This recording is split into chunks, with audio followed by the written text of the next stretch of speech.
desde os céus. O Senhor é a nossa defesa e o Santo de Israel, o nosso Rei.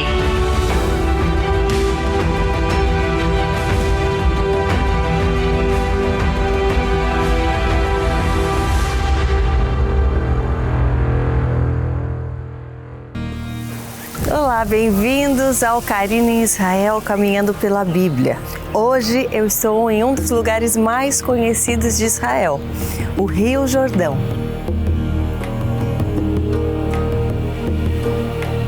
A partir deste rio, a vida do país se desenvolveu. Tamanha a importância do curso de águas escoadas ano após ano, desde sua nascente no extremo norte, nas colinas do Golã, passando pelo Mar da Galileia e desembocando no Mar Morto. A palavra Jordão significa aquele que desce, e esta é a sua principal característica.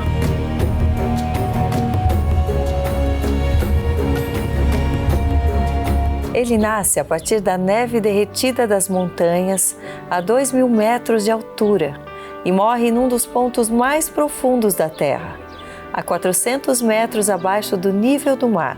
O Jordão possui 190 quilômetros de comprimento, desenhados em uma bacia sinuosa de norte a sul, no território de Israel.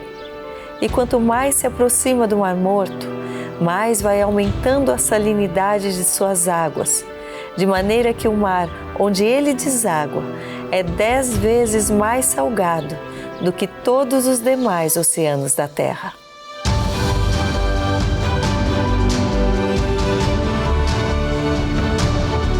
Mesmo com tantas características que fazem do Jordão uma riqueza natural de Israel, ele nunca foi considerado atrativo para qualquer atividade que não fosse a irrigação, a pesca e a navegação. Ao contrário, infelizmente, o uso irresponsável da água, a contaminação e a poluição geraram alguns pontos de seca profunda e quase o desaparecimento do rio. Mas mesmo assim, eram essas mesmas águas que Deus iria usar para marcar seu povo tantas vezes.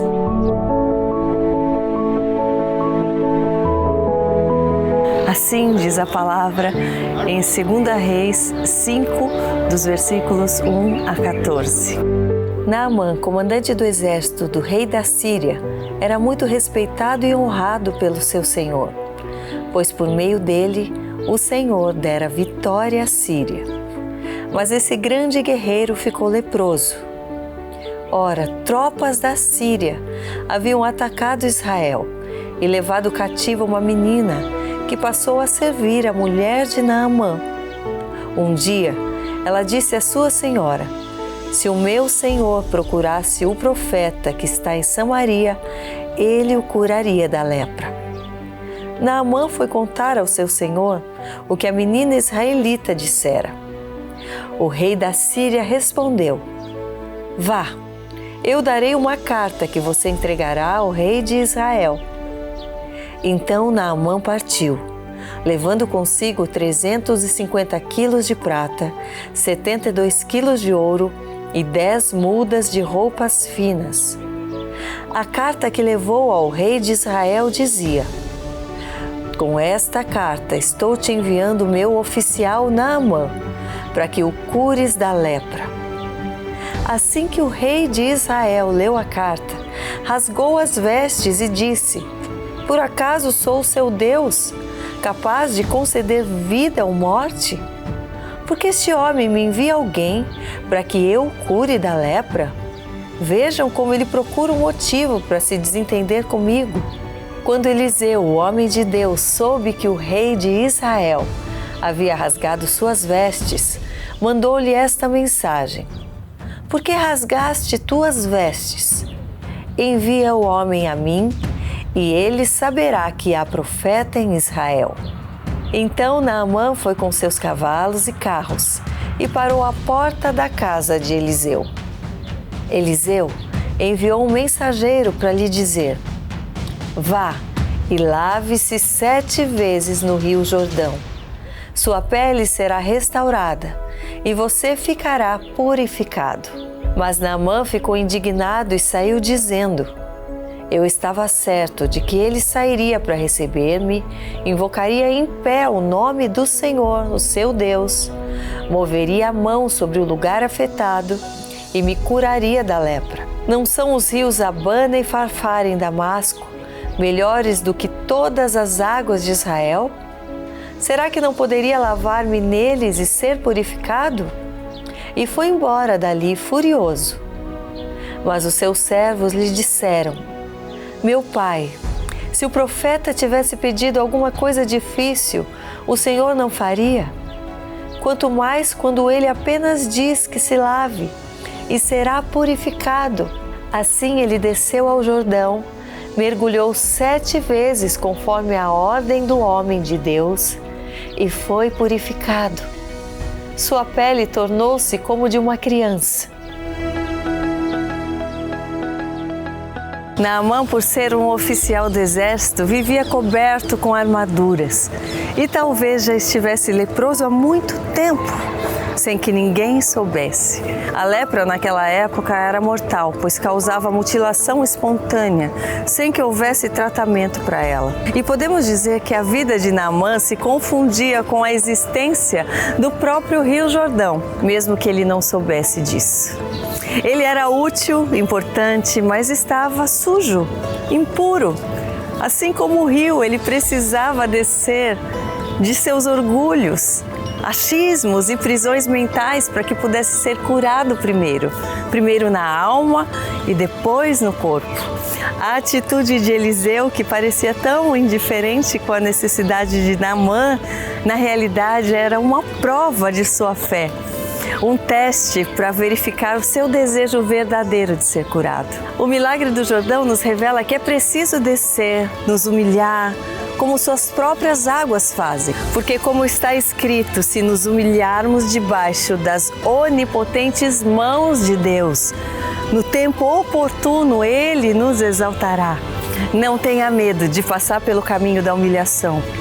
Ele é a escola de Deus que só nos acrescenta. Mesmo que nos limpe, tirando de nós o que precisa ser tirado e nos restitui da nossa devida importância para Deus e para nós mesmos. Importa mais agradar a Deus do que aos homens.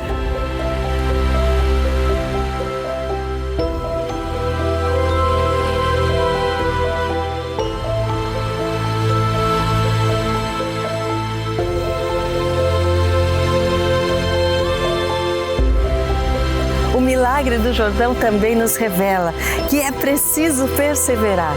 O profeta ordenou que fossem dados 7 mergulhos nessas águas. Eu imagino que Naamã mergulhou a primeira vez, nada aconteceu, ele se frustrou, não acreditou. E assim foi na segunda, na terceira, na quarta e em todas as vezes. Antes do cumprimento da promessa, antes de fazer o que deveria ser feito. Tal qual a sinuosidade do Jordão, obedecer é um processo que possui etapas, começo, meio, fim. Já pensou se Naamã desistisse na 6ª vez, por exemplo? Pois é, muitas pessoas desistem, mas o milagre pode estar à distância de um mergulho. Falta só um mergulho. E o milagre do Jordão nos revela que limpeza nem sempre é sinônimo de regeneração. Quem se limpa pode facilmente se sujar novamente. E ainda mais se tratando de lepra, que não é apenas sujeira, é contaminação, é apodrecimento. Pode acontecer de novo, pode até te dizer que sempre pode piorar. Mas Naamã, após o 7º mergulho, não estava apenas limpo, ele estava regenerado, novo em folha como uma criança, pronto para viver as novas oportunidades que Deus certamente lhe daria. Aqui no Jordão, a maior experiência de milagre que podemos ter é que não saímos jamais da mesma forma que entramos. Como suas águas nunca são as mesmas, mas sempre descem novas, sinuosamente, assim também vamos produzindo interiormente essa cura, primeiro na alma e depois em todas as áreas da nossa vida, até o dia que o Senhor vier nos buscar para vivermos com Ele em sua glória eterna. Que assim seja, em nome de Jesus. Seja limpo, seja restaurado. Não tenha medo de obedecer e mergulhar quantas vezes forem necessárias nas águas profundas desse Deus que é tão grande.